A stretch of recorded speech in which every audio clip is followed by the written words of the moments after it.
Злато си частам ручек, му напишала на WhatsApp поранишната антикорупционерка Татјана Димитровска на Миле Столевски, откако и го положил во нејзино име безбедносниот сертификат за кој двајцата седат во обвинителна клупа. Со овие пораки, обвинителството ќе докажува компјутерски фалсификат. Според пораките кои се читаа денеска во судницата, обвинетата Димитровска имала безбедносен сертификат кога работела во Завод за ревизија, но откако влегла во ДКСК и бил потребен нов. Обвинетиот Столевски ја прашува дали да и полага на ново, на што Димитровска одговара потврдно и му посакува среќа. По 2 часа и испраќа порака со PDF файл од електронскиот безбедносен сертификат со нејзиното име и позицијата во ДКСК и вели со среќа.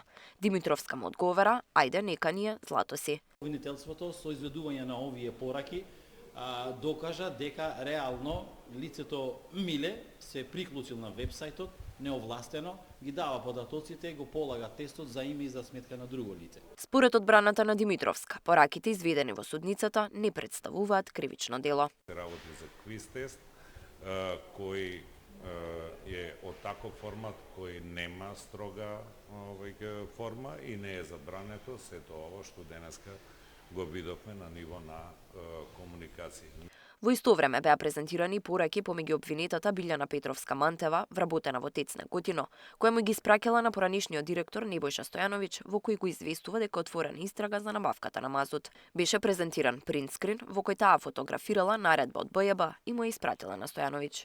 Податоците кои што обвинетата Билјана ги прави достапни на лице кое што не бил повикано во таа фаза кога биле споделени дека представуваат повреда, односно одавање на службена тајна, затоа што лицето, според податоците и доказите кои што ние ги имаме, сметаме дека во тој временски период не би смел да има допирна точка. Адвокатката на обвинетата Петровска-Мантева вели, му испраќала пораки на Стојановиќ бидејќи се уште бил директор на ТЕЦ Неготино и бил надреден.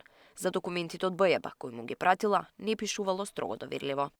На истиот не постои строго доверливо, ниту пак постои било каков степен на класификација како доказ и сметам дека Билјана Петровска-Мантева не постапила во спротивност на одредбите на член 289 од Закон за кривична постапка, кој што е дециден и јасен и кој што се однесува токму на вработени во јавни обвинителства и во полициски станици.